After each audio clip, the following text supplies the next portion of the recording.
You were not meant to hear this. The story I am about to tell you was buried under 100 years of silence and sealed with a doctrine of fear. They erased the names, burned the records, and plowed the very ground where it happened into dust. But they made one mistake. They believed that what is buried stays buried. They didn't account for me. And now, they won't be able to account for you. Because once you hear this, you become part of the secret. We are going to open a door. Together, on the other side, is a truth about a faith that consumed 278 women, body and soul. They were promised a new life. They were never told it would not be theirs to live. This is the story of the doctrine of unbecoming, and the terrible silence that followed. Listen closely. The key is turning. The year is 1847. Imagine a place folded into the deep, green shadows of the Allegheny Mountains in western Pennsylvania. This isn't the tamed, rolling farmland you might picture.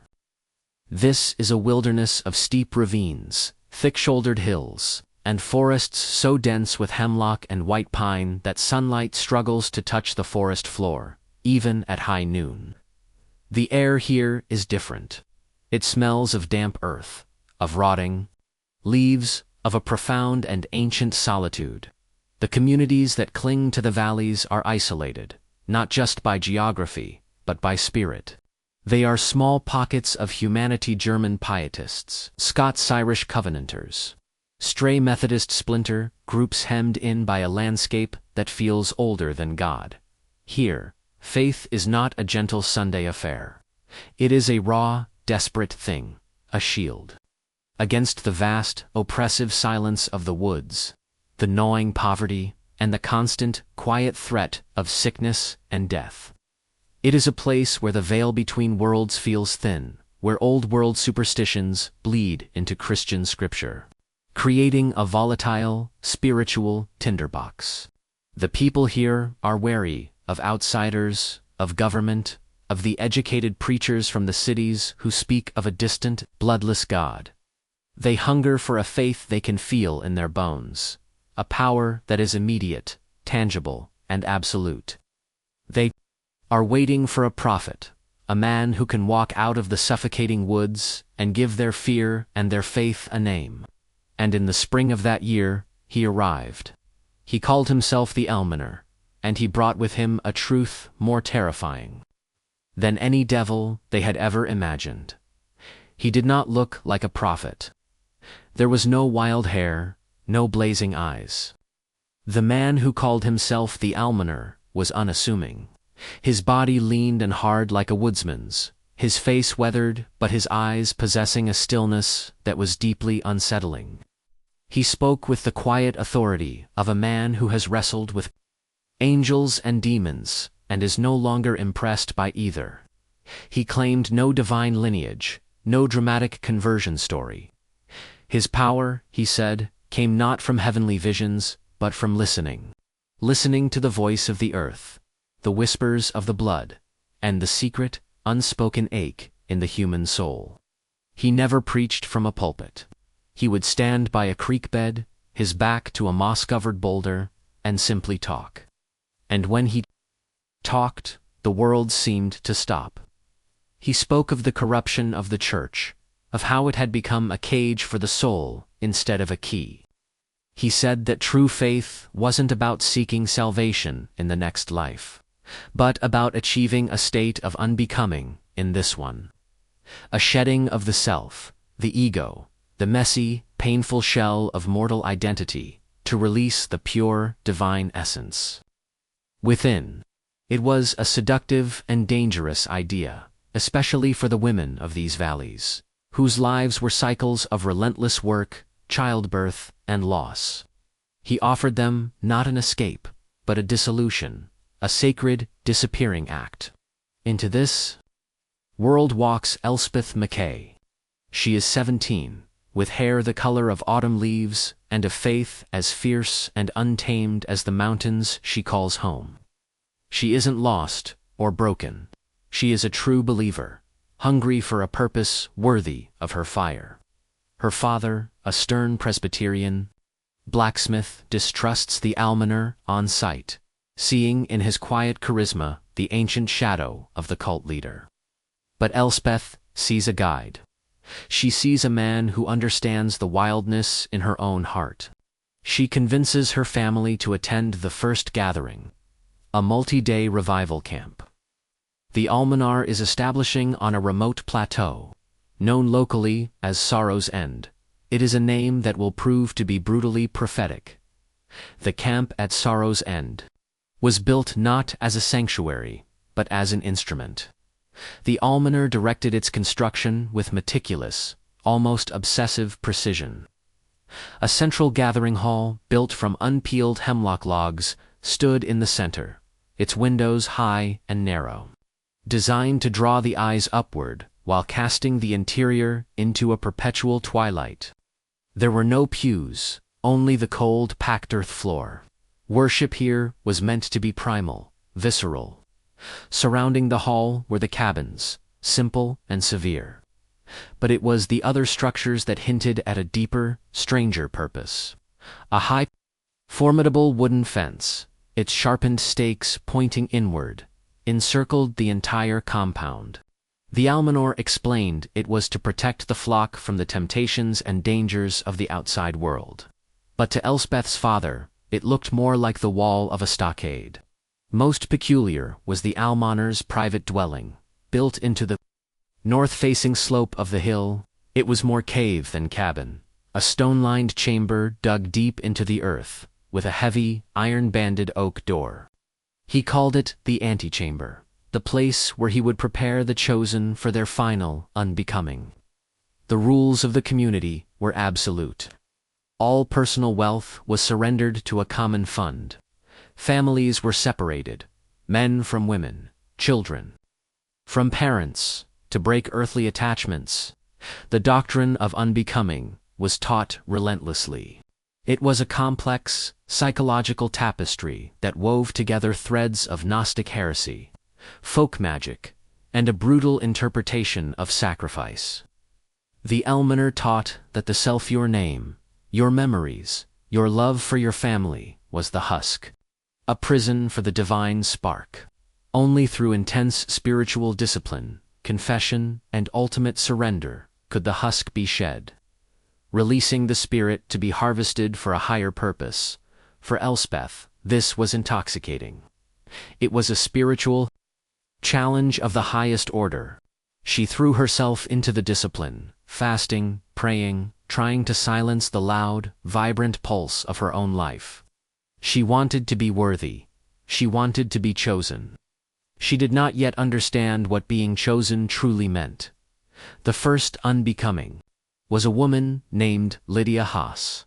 She was a quiet, gentle woman in her late 20s, a weaver with hands calloused from the loom and eyes that held a permanent sadness. She had lost her husband and 2 children to cholera the previous winter, and had come to Sorrow's End seeking not just solace, but obliteration. She was the perfect candidate. The almoner announced her selection during the evening gathering, his voice a low hum in the torchlit hall. He said Lydia's spirit was ripe for harvest, that her suffering had purified her and made her ready to shed the husk of her grief. A strange electric energy filled the room, a mixture of awe, envy, and a deep, humming fear. Elspeth watched, her heart pounding. This was it, the doctrine made real. Lydia was led to the antechamber for 3 days of final preparation. The community was told she was being guided through the final stages of detachment, unlearning her own name, her own face, her own history. On the 3rd night, the entire camp gathered outside the gathering hall, under a sliver of a moon. The air was cold and smelled of wood smoke and damp pine. The almoner emerged from the darkness, his face grim and ecstatic. He announced that Sister Lydia had completed her journey. She had unbecome. There was no body, no funeral. Her few belongings were added to the common stores. Her name was forbidden to be spoken again, as to do so would be to try and call back the empty husk, a profane act. The community celebrated with a somber, hypnotic chant that lasted until dawn, but Elspeth felt a sliver of ice in her gut. Later that week, while sorting linens, she found Lydia's weaving shuttle, a small piece of polished maple, worn smooth by her hands, tucked away under a loose floorboard in her now empty cabin. It was clearly hidden. Why would a woman preparing to shed all earthly attachments hide a tool of her trade? It was a small, discordant note in a symphony of perfect faith. She told no one, but the question began to fester. What if unbecoming wasn't a release, but an erasure? And if you have nothing left to lose, what do you cling to in the final moments? When you are faced with that choice, the absolute comfort of faith, or the cold, sharp edge of your own doubt, which path do you take? Tell me what you would do. The seed of doubt, once planted, began to sprout in the dark soil of Elspeth's mind. She started to watch, not with the eyes of a believer, but with the cold, calculating gaze of her blacksmith father. She observed the almoner, the way his calm demeanor never wavered, the way his eyes seemed to assess everyone, not for their spiritual purity, but for something else, their utility, their compliance. She noticed his 3 chief assistants, the men he called his wardens. There was Malachi, a hulking, silent man with scarred knuckles, who enforced discipline. There was Philip, a former clerk with a precise, chilling obsession with records and logistics. And there was Jonas, a young, charismatic man who was adept at the counseling sessions that seemed to break the will of the most stubborn newcomers. They were not holy men. They were overseers. A few weeks after Lydia's unbecoming, a shocking rumor slithered through the camp. It was whispered in the laundry house, passed between women in the fields. A traveling merchant who had known the Haas family claimed that Lydia hadn't lost her husband. She had left him and had taken a significant sum of money from his strongbox. When she fled to join the almoner, the money, it was said, was her entry fee. This rumor was brutally suppressed. The woman who first repeated it, a sharp-tongued widow named Agnes, was publicly shamed by the almoner during a gathering. He didn't raise his voice. He simply dissected her character, exposing her prideful spirit and her addiction to worldly gossip. He accused her of trying to tether Lydia's ascended spirit with earthly lies. Agnes was ostracized, forced into a period of silent penance. The message was terrifyingly clear. To question the official narrative was not just an act of doubt, but an act of spiritual violence. It was a sin. This was the first true twist of the knife for Elspeth. Lydia's unbecoming wasn't a reward for her purity. It was a transaction, or worse, a silencing. She had brought wealth, and when she was no longer useful, or perhaps when she'd had second thoughts, she was harvested. The spiritual doctrine was a beautiful, intricate tapestry designed to hide a grubby, venal secret. The camp wasn't a sanctuary, it was a business. And the product was people. Winter came early to the Alleghenies that year, burying sorrow's end under a thick blanket of snow and silence. The isolation, which had once felt holy, now felt suffocating. The cold seeped into the bones, a physical manifestation of the growing chill in Elspeth's soul. The unbecomings became more frequent. 3 more women vanished into the antechamber and were declared harvested before the first thaw. Each followed the same chilling pattern: a public announcement, a period of isolation, and then a final, silent erasure. Their names were struck from Philip's meticulous camp ledger, their existence wiped clean. Elspeth noticed a disturbing pattern in the selections. They were not the most pious, but the most problematic. A young woman who spoke often of her family back east. A mother who wept too openly for the children she was forced to be separated from. A farmer's daughter who possessed a stubborn, unbreakable self-reliance. It seemed unbecoming, was a cure for dissent. The psychological pressure was immense. The almoner's teachings intensified, focusing on the sin of interiority, the keeping of secret thoughts, of private memories. Confession became a public spectacle. In the dim, smoky light of the gathering hall, members were encouraged to confess not just their actions, but their doubts, their attachments, their secret affections. Elspeth learned to perform her faith, to confess trivial sins, to mask the great, growing heresy in her heart. She became an expert at appearing serene and devoted, her face a mask of placid acceptance. But inside, she was building a fortress of secrets, cataloging every inconsistency, every hushed conversation, every flicker of fear in another woman's eyes. She knew she couldn't trust anyone. Her own mother, once a vibrant, opinionated woman, had grown quiet and passive, her eyes holding the same placid emptiness that Elspeth saw in so many others. The doctrine was working on her. Elspeth felt a desperate, terrifying loneliness. She was an imposter in a community of true believers, a spy in the house of God. Her only ally was the memory of her father's skepticism, a voice of reason in the wilderness of manufactured faith. She knew she had to find proof, something tangible.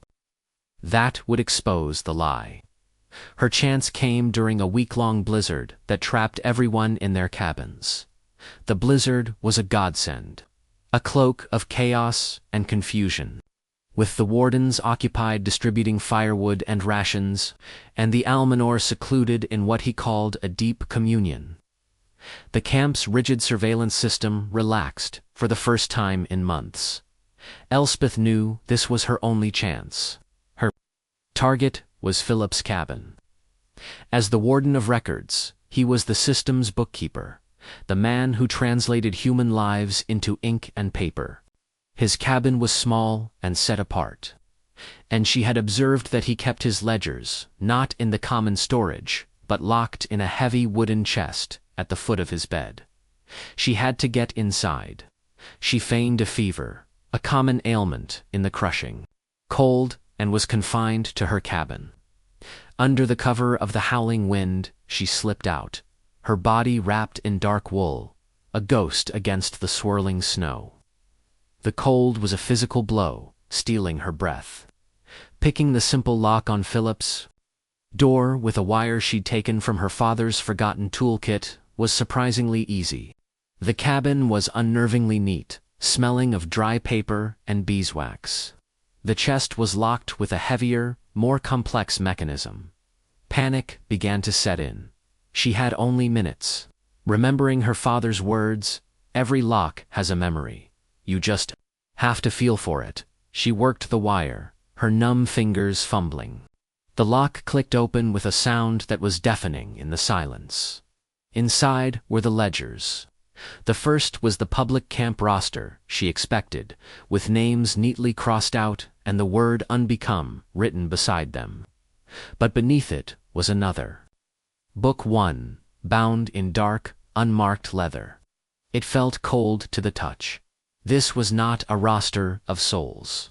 It was an inventory of bodies. There were no names. Each entry was a number, corresponding to a woman who had unbecome. Beside each number was a chillingly precise list of physical attributes: age, height, weight, hair color, eye color. A section for markings, noting scars or birthmarks. Column for temperament, with single-word descriptions: compliant, defiant, melancholic, brooding. The final column was titled Tithe Value, followed by a number that looked like a price. Elspeth felt the blood drain from her face. This was a slave ledger, a catalog of human cattle. The women weren't being harvested for God. They were being sold. She stood there in the frozen silence of Philip's cabin, the leather-bound ledger open in her trembling hands. The howling of the blizzard outside seemed to fade into a dull roar, replaced by the frantic pounding of her own blood in her ears. Each entry was a desecration. Lydia Haas, the grieving weaver, was no longer Lydia. She was inventory number 1, temperament. Melancholic, tithe value, 75. The sharp-tongued widow Agnes, who had been publicly shamed, was not on the list. She had been broken, not sold. A far more efficient form of control. This was the moment the last vestiges of her faith shattered like ice under a hammer blow. The doctrine of unbecoming, the sacred purpose, the entire spiritual architecture of sorrows ended was all a monstrous, elaborate piece of theater designed to conceal a cold, commercial enterprise. The almoner wasn't a prophet. He was a predator of the most sophisticated kind, a human trafficker who had weaponized hope itself. He didn't just steal their bodies, he stole their souls first, convincing them to participate in their own erasure. Elspeth's mind raced. She had to take the ledger. It was the proof, the undeniable, profane truth.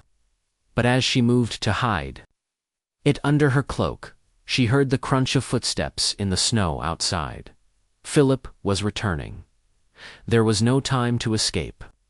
In a flash of desperate instinct, she slid the ledger back into the chest, snapped it shut, and dove under the narrow bed just as the cabin door opened. She lay on the dusty, freezing floorboards, barely daring to breathe. Philip entered, shaking snow from his coat. He moved to the chest, knelt, and ran a hand over the lock. For a horrifying second, Elspeth was certain he knew, but he was just checking it. He then sat at his small desk, opened another, smaller book, and began to write, his quill scratching rhythmically in the quiet. Elspeth was trapped. Hours passed.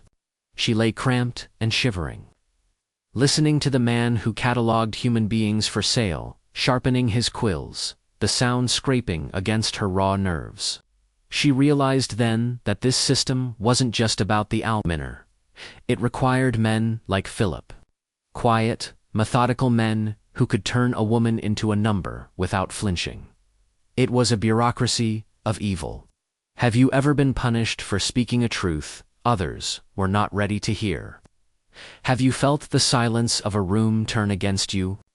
The weight of judgment for a crime you did not commit. The crime of simply seeing what is real. Lying under that bed, the cold seeping into her bones, Elspeth learned the true meaning of patience. It was not a virtue. It was a weapon of survival.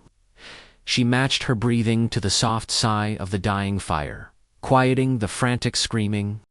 In her own mind, when Philip finally slept, his snores a low rumble in the small cabin.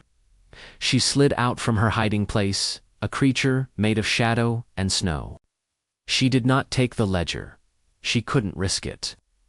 To be caught with it would mean her own immediate unbecoming, her own entry in that vile book. But she did something else. With a piece of charcoal she kept in her pocket, she carefully, painstakingly, copied 2 pages of the ledger onto a scrap of linen she tore from her chemise. The names were gone, but the numbers, the descriptions, the tithe values, they were all there. It was a partial record, a fragment of the truth, but it was something. She slipped back to her own cabin, just as the first gray light of dawn began to pierce the storm, her body aching with cold and tension, her mind scarred by what she had seen. The blizzard broke the next day. The almoner called a special gathering to give thanks for their survival. As he spoke of spiritual fortitude and the cleansing power of hardship, Elspeth looked around at the faces in the hall. She saw the fear, the exhaustion, the desperate, hollow-eyed belief. She saw her own mother, singing the hypnotic chants with a fervor that terrified her. She was watching an entire community slowly being hypnotized, dismantled soul by soul. And she knew that showing them the ledger, even if she had it, wouldn't work. Their belief was a fortress. To attack it would be to attack their very sanity. They would turn on her, call her a blasphemer, a tool of the devil. The almoner had insulated himself perfectly. He hadn't just built a fence of wood, he had built a fence in their minds. He had turned their faith into the bars of their own cage. That night, she knew she had to get a message to her father. It was the only way. To break the system from within was impossible. It had to be shattered from the outside. You are halfway down the rabbit hole now. The air is getting thin. The truth is a heavy thing to carry. To show that you understand what is being built here and what is being taken, I want you to do something. Go to the comments and type the phrase, "The tithe is due." Type it twice. Anchor yourself to this truth. Let the machine know that you are not just watching. You are bearing witness. The tithe is due. Her plan to contact her father was desperate. The camp was watched. Every interaction monitored.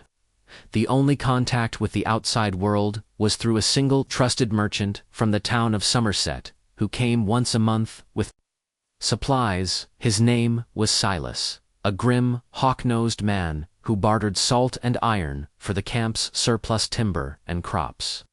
He was their only link, and he was deeply loyal to the almoner. Elspeth began observing Silas on his visits, noting his habits, the way he always shared a pipe with Philip by the storeroom after their business was done. She needed a way to pass him a message without being seen. The risk was enormous. If she were caught, she wouldn't just be shamed. She would become the next entry in the ledger. Her opportunity came in the form of Hannah, a girl of 16, whose only crime was a luminous, unbreakable joy. Hannah saw beauty everywhere in the pattern of frost on a window, in the song of a winter wren. This simple, uncrushable happiness was a profound threat to the doctrine of unbecoming. A soul full of joy has no desire to be shed. One evening, the almoner announced that Hannah's spirit was agitated by an excess of worldly attachment, and that she had been chosen for the calming stillness of unbecoming. The camp received the news with the usual somber reverence, but Elspeth saw the flicker of true horror in the eyes of the other young women. Hannah was one of them. She wasn't a dissenter or a troublemaker. She was just alive. Elspeth felt a surge of cold fury. This was no longer an abstract horror. They were coming for her friends. They were coming for her that night. She wrote a frantic coded message on the scrap of linen, using terms from her father's smithy. She described a bad forging, a cracked bell that rings false, and a hidden ledger of flawed castings. She begged him to bring the county sheriff to look for the inventory book in the clerk's quarters. She wrote that the next shipment is Hannah. She signed it with the small symbol of a hammer and anvil that her father used as his maker's mark. Now, she had to get it to Silas. The day of Silas's next visit was a cold, brittle day in early March. The snow was beginning to recede, leaving the ground a muddy, wounded mess. A sense of grim anticipation hung over the camp. Hannah was in her final day of isolation in the antechamber. Tonight would be her unbecoming ceremony. Elspeth knew she was out of time. She spent the morning working near the storeroom, stacking firewood, her body a coiled spring of anxiety. She had sewn the linen message into the cuff of her sleeve. Silas arrived in the afternoon, his wagon wheels groaning in the mud. The transaction with Philip took an hour. Elspeth watched as the two men finished their business and, as always, settled by the wall to share a pipe. This was her moment. She walked towards them, her head down, carrying a small bundle of mending she was ostensibly taking to the laundry house. Her heart hammered against her ribs. As she passed Silas, she stumbled, as if catching her foot on a rock. She fell against him, her hands flying out to steady herself. In that brief, chaotic instant of contact, her fingers worked at her cuff, pulling the small, folded piece of linen free and pressing it into the deep pocket of his heavy wool coat. It was a desperate, clumsy maneuver. For a terrifying second, his hand flew to his pocket, his brow furrowed in confusion. He looked at her, his hawk-like eyes narrowing. Elspeth held his gaze for a heartbeat, her expression a mask of panicked apology. She muttered an excuse and scurried away, not daring to look back. She was certain she had failed, that he would pull out the message and hand it straight to Philip. She spent the rest of the day in a state of agonizing suspense, expecting Malak's heavy hand on her shoulder at any moment. But nothing happened. Silas finished his pipe, mounted his wagon, and left, his face as grim and unreadable as ever. Had he felt it? Did he dismiss it as a stray piece of lint? Or did he understand? Elspeth had no way of knowing. All she could do was wait and pray that her message had found its mark. That night, as the community gathered to witness the erasure of Hannah, Elspeth felt a flicker of hope, as fragile and precious as a candle flame in a storm. The unbecoming of Hannah was the most disturbing ceremony yet. The almoner's sermon was a masterpiece of psychological cruelty. He spoke of the tyranny of beauty, the sin of a joyful heart, and how such things were anchors to the decaying world. When Hannah was brought out, she was almost unrecognizable. Her luminous spirit had been extinguished. She walked in a trance-like state, her eyes vacant, her movements slow and drugged. She recited the litany of unbecoming in a flat monotone, renouncing her name, her family, her memories. Elspeth watched, her stomach churning with a mixture of grief and rage. This was not a spiritual release. This was a murder of the soul, a vivisection of the self, performed in public to an audience of willing accomplices. After Hannah was led away to the antechamber for the last time, the camp fell into a week of enforced silence and meditation. It was a tool the almoner used to consolidate his control after a particularly potent display of power. But the silence gave Elspeth too much time to think. Her hope began to curdle into despair. A week passed, then two. There was no sign of her father, no word from the outside world. Silas had either ignored her plea or been intercepted. She was alone. The true, soul-crushing twist came one afternoon when she was assigned to clean the almoner's cabin, a rare and dreaded task. As she swept the floor, her eyes fell upon his writing desk. Lying in plain sight, weighted down by a smooth river stone, was her message. The small piece of linen, with her father's mark and her desperate, coded words, was sitting there, as if on display. He had known all along. Silas had betrayed her instantly. The stumble, the desperate planting of the note had all been a test, a trap laid for her. Her one gambit for rescue had been nothing more than a final piece of evidence against her. The almoner had been playing with her, letting her live with her false hope, studying her reactions, adding notes to her file in his damnable ledger. He hadn't just defeated her. He had humiliated her, turning her courage into a fool's errand. And now, she knew with chilling certainty whose name would be next on the list for unbecoming. Her name was called at the next evening's gathering. The almoner stood before the silent congregation, the torchlight carving deep shadows into his face. "Our sister Elspeth," he said, his voice resonating with false sympathy, "has been wrestling with a prideful and rebellious spirit. She has struggled to shed the husk of her earthly attachments, particularly to her father." He held up the piece of linen. "She even attempted to profane our sacred work with worldly interference, but we do not condemn her, we pity her. Her struggle shows the depth of her need. Her spirit is calling out for the peace of unbecoming." A collective gasp went through the hall. But it was not of shock, it was of understanding. They looked at her with a mixture of fear and piety. She was the sinner. The cautionary tale. Her own mother looked away, her face pale. Elspeth was taken not to the antechamber, but to a small, windowless seclusion cell at the back of the gathering hall.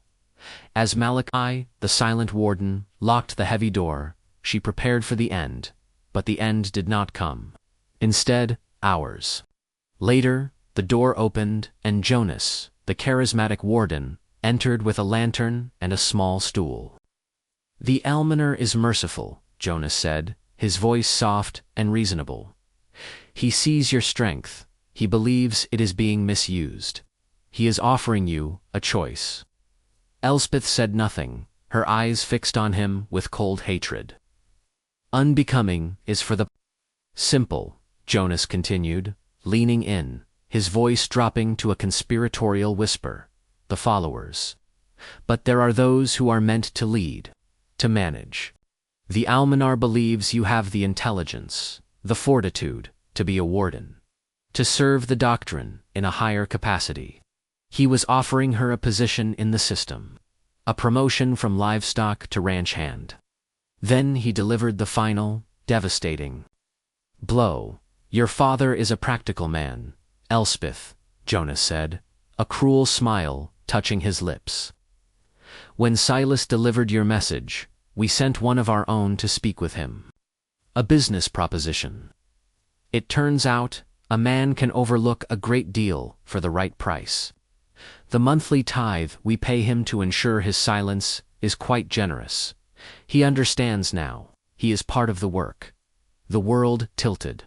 Her father, her rock, her one source of hope. He hadn't been tricked. He had been bought. The entire foundation of her rebellion crumbled into dust. She was utterly, completely alone, betrayed by everyone she had ever trusted. The cell was no longer a prison. It was the crucible of her transformation. The knowledge of her father's betrayal burned away everything she had been. Her hope, her fear, her love, her regret, all incinerated, leaving behind something cold, hard, and terrifyingly clear. When Jonas returned the next day, he found a different woman.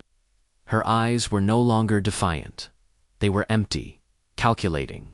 "I accept," she said, her voice devoid of emotion. She was brought before the almoner, who studied her with his unnerving, still gaze. He saw the change in her, and he smiled. A genuine, triumphant smile. She had not just been broken.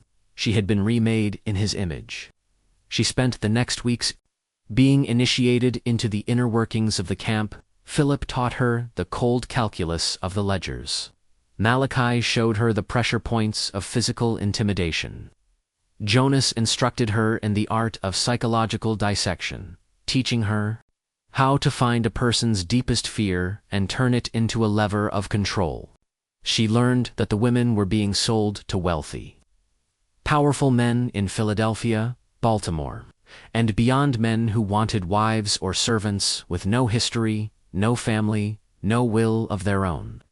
The camp at Sorrow's End was just one of a dozen spiritual communities in a network that stretched across the frontier. It was a vast, sophisticated machine for erasing people. She learned the horrifying truth of the antechamber. The final preparation involved potent herbal drugs derived from local plants, belladonna, Ditarod, that induced a state of waking trance, erasing short-term memory and creating profound suggestibility. The women were not just psychologically conditioned, they were chemically stripped of their identities. She played her part perfectly. She became a model warden, her cold efficiency impressing even the almoner. She counseled new arrivals, her voice mimicking Jonas's soothing tones, her eyes reflecting none of the empathy she feigned. She was a ghost, haunting the ruins of her own life. But every night, in the secret, silent core of her being, she planned. She had access now to the ledgers, to the drug preparations, to the keys. She knew she could not save everyone, but she could burn the whole rotten structure too. The ground. The question became, what would that fire consume? Would you destroy the evidence to save the people? Or would you risk the people for a chance to expose the entire system? The plan coalesced around the final tithe.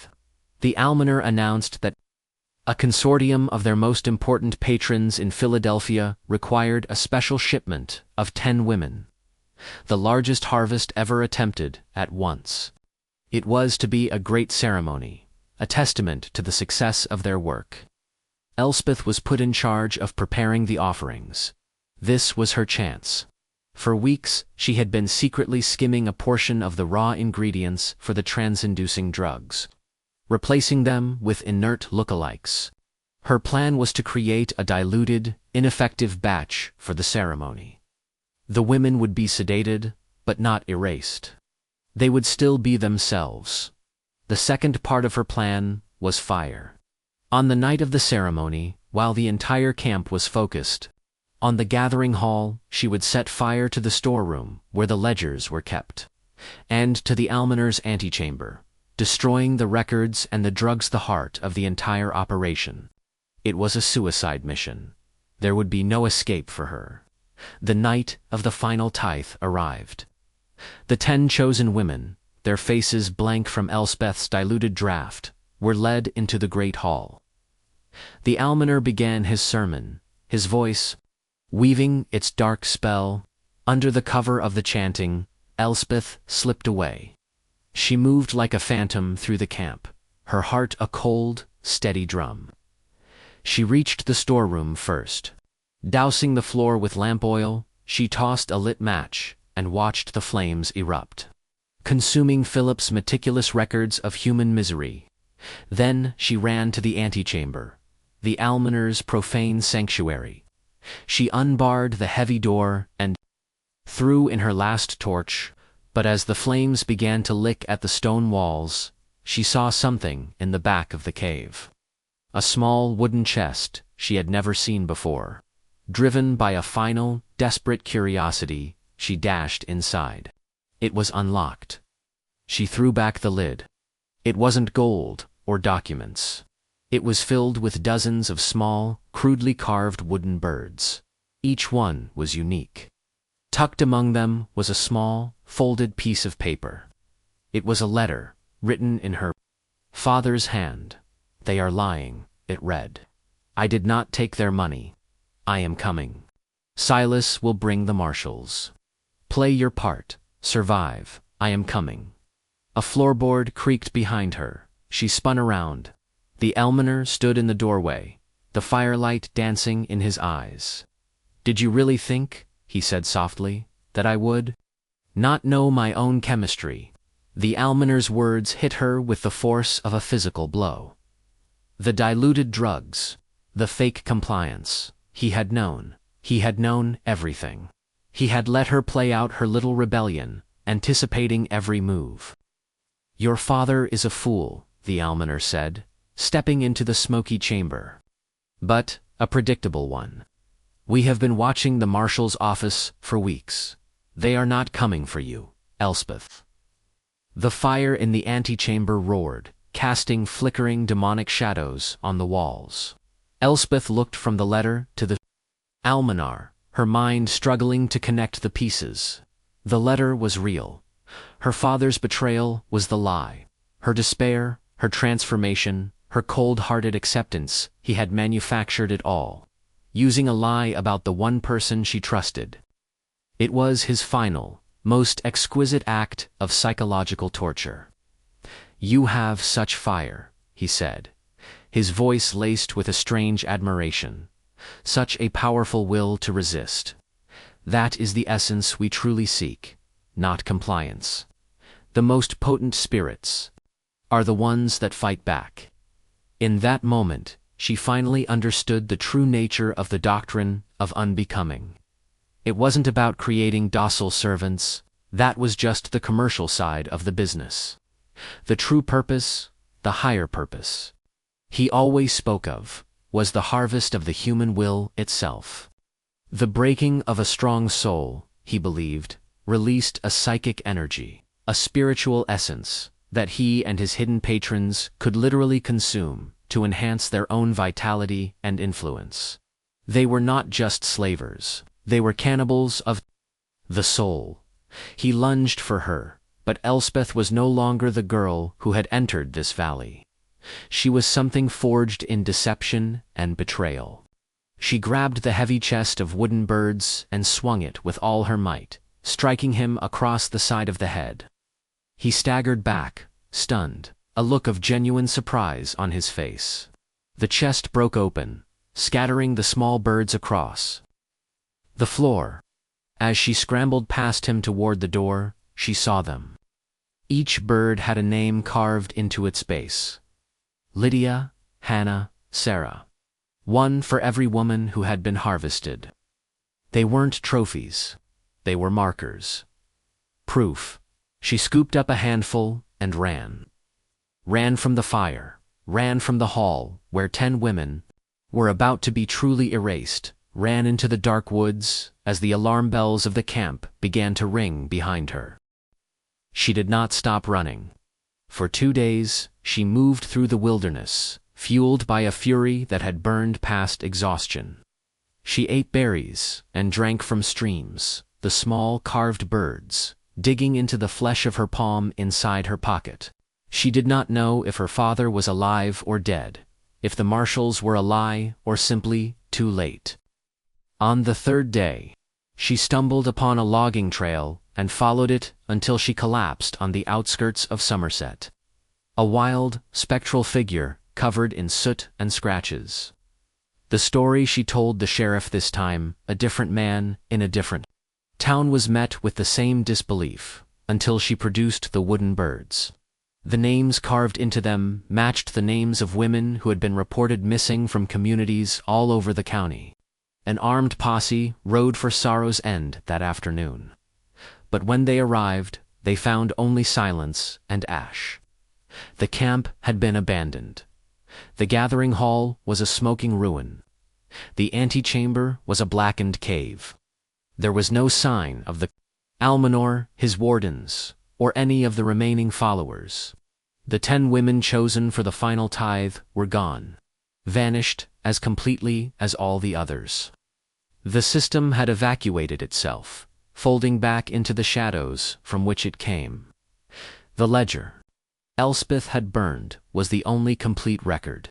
Without it, there was no way to trace the buyers, no way to find the other camps, no way to comprehend the full scale of the network.